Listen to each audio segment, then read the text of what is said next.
This might be all of us because Ruben said he'd be out for the first half. Beyhan's out, and Stephan, you're the one doing the update.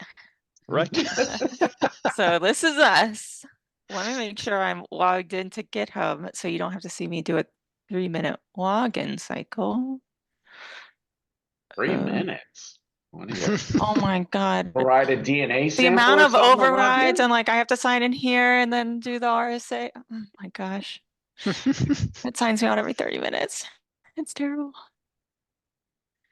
Welcome to the TOC meeting for Tuesday, May 28th, last day in May. I would review the actions from last week, except we didn't have any. Great job, everyone.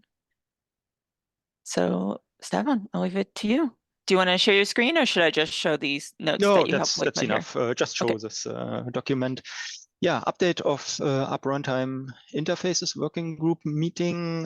Greg asked me to do the update because he was on family leave during the last quarter.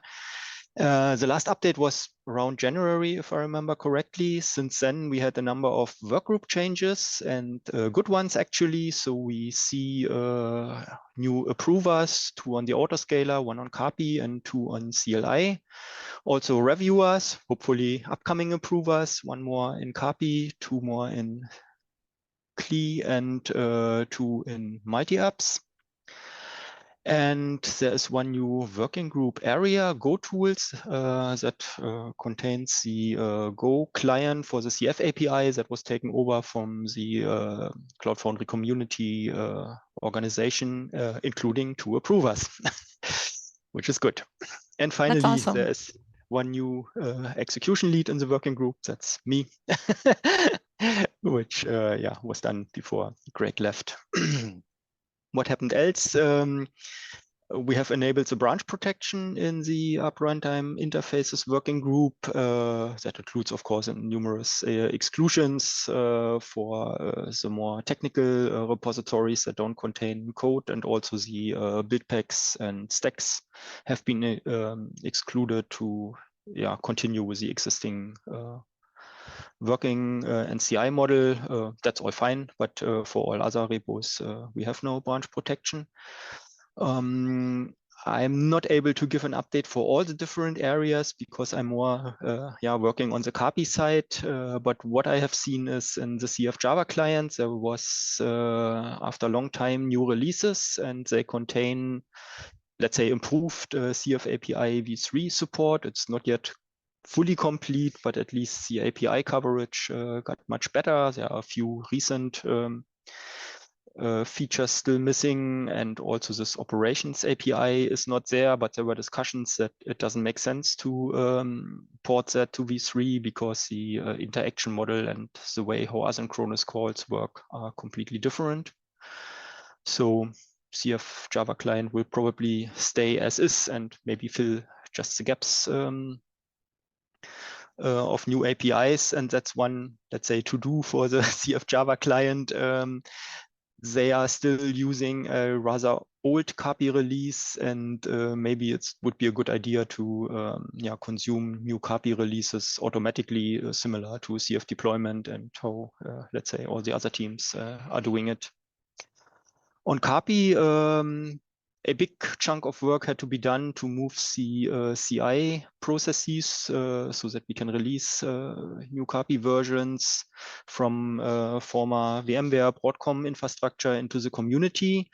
That's still work in progress, but at least we can release new CAPI versions again. The test coverage is not yet the same as we had in the past, but there are tests only on GCP, so other infrastructures, which is important for Blobstore especially, are still missing, but step by step we will continue and build that up.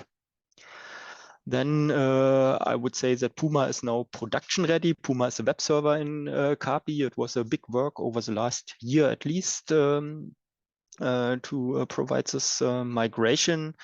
And at least we at SAP have 1-2 big landscapes, productive landscapes on Puma. Meanwhile, all productive landscape will follow this week.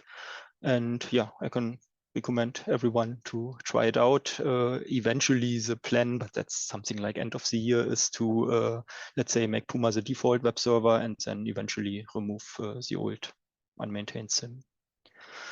There was some work on dealing with Cloud Controller database migration statement timeouts, because some statements, especially on Postgres, innocent looking statements that work well on small landscapes, do not work that well on big landscapes. And in order to avoid outages, we introduced here a standard timeout. So if somebody in a landscape gets errors during database migration, can happen on big landscapes and especially on Postgres, then this is something to look at. It's possible to override this by default, but also per statement. So if somebody introduces a complex migration, then it can be directly handled in the coding. And finally, another follow-up from outages that we observed, we introduced what we call dynamic job background job priorities. That's something or the equivalent of API rate limits for background, asynchronous background jobs. And here we adapt the priorities of new jobs according to the number of background jobs that a certain user has already running. That means if you start very huge deployments and you overload the Cloud Controller with many service creations, bindings, apply manifest operations, and you get slower and slower because we want to share, fairly share the available capacity to all users. That's important, especially for multi-tenant deployments. Future work on CAPI, Postgres 16 support is on its way. That will soon get into CF deployment and is then hopefully just a validation. Nobody has to do something. We hope we want to close gaps in asynchronous service broker communications. There are some use cases like if you delete an org that recursively deletes apps and service instances and bindings. If these binding service interactions with a broker are asynchronous, and this doesn't work anymore. So something has to be done because it's new features that were recently introduced. Cloud native buildpacks is a hot topic. There were new RFCs and work has started on supporting cloud native buildpacks in CF, and CAPI has some things to do here. And the other features, generic parout features and file-based service bindings, the RFCs are there, and it's work for the future, but has not yet started. I think that's it, what I can provide. Questions? This is great. Thank you. I never thought I would see the day Puma was here. That's exciting to hear. So out of curiosity, any kind of metrics on how Puma is more performant? Is it like 2x, 5x better than the previous web server on par?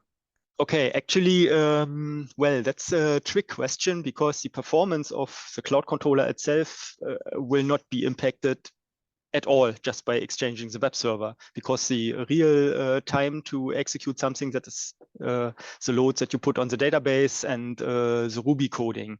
But what you can do in the past with Syn, you just have one Cloud Controller process on one VM, and usually you use a little bit bigger VMs because of the memory. And with Puma, we expect to cut at least the CAPI VMs by 2, maybe even by 3, because we can now deploy multiple Cloud Controller Ruby processes. Nice. And there's another aspect of optimization that we have on the list but haven't done it yet. That's the sizing of the connection pools versus the Cloud Controller processes. We don't know yet, but maybe here you can tweak out a little bit more as well. Cool. Yeah. The database was always going to be your limiting factor on the back end, depending on the operations and the size of your foundry. But that's good. That's really, really good. Because we have, I think we have 5 API nodes currently running in our production environment. So if we can even scale back 1 or 2 of those, well, definitely save some money. We had some foundations with 160 API VMs running, and we are now down to 70 and hope to get into manageable regions again. Wow. Yeah. So That's we a really great, suffered. that's a good metric. Yeah. You're down to 70 of the same size VM. Yeah, I'm exactly. guessing. Yeah, you kept the But size here the same. it was not because of Puma, but it was because of query optimization and getting rid of bad JSON libraries in Cloud Controller. So small work, and over the time, switch off V2. That's another really big performance boost.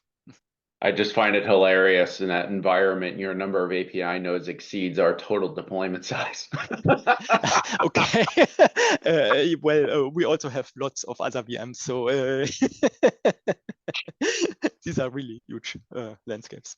Yeah. Oh, no, Yeah. all good. But yeah, any metrics you could publish about that or share about that would be really cool. Yeah. Just a question, the dynamic process background job priorities, are there settings like in the manifest around that at all? Yes, there's a feature flag that allows you to, or you have to explicitly enable it. Yeah, Okay. because we need to get experience with it, but we That's fine. plan to switch it on. Yeah, most definitely, because you hit the nail on the head in our particular case. We're a multi-tenant environment, so yeah, we don't want any one particular tenant firing off a large scale deployment or whatever, and then they slow down the works for everybody else. Cool, definitely a good thing. Great. Well, thank you for this, Stephan. All this work you did all by yourself. Thank you. Well, no, there were many people involved. Okay. If there's no more questions, I'm going to move on to this community board. We have one PR open that had some comments on it, and I pinged Jeff this morning because he hadn't responded to them yet, so nothing to do there. In progress, we have this RFC about cloud native build packs. And I saw Stephan, you replied on it this morning. Exactly. Yeah. Let's see. Typical. Yeah, that's one question regarding what we discussed last time, the build pack type versus the life cycle, and that. Yeah, I went through it one more time. Let's see what Jan or Ralph will react on it. So. Yeah, I think I'll just write a note that we don't plan on accepting today. Yeah. And I definitely agree with your approach, Stephan, and I think it makes the most sense there to avoid confusion. Granted, the double naming of the build pack, you can have two for cloud native versus the standard ones, but classic. But I think that's a better approach, especially for folks that might be new to the platform, or even on the flip side, those that have been around long enough and used to the old cycle getting into the new as well. I think it's a better definition. But yeah. So we'll leave that one open. Yep. This one about CVE numbering authority is blocked, and we have no new issues. We have nothing in any other business, but I'll open it up to the floor. Is there any other business? Okay. Well, it was great seeing you all. I'll see you next week. Yep. Okay. See you. All right. See you, everybody. Bye. Thanks, everyone. Bye-bye.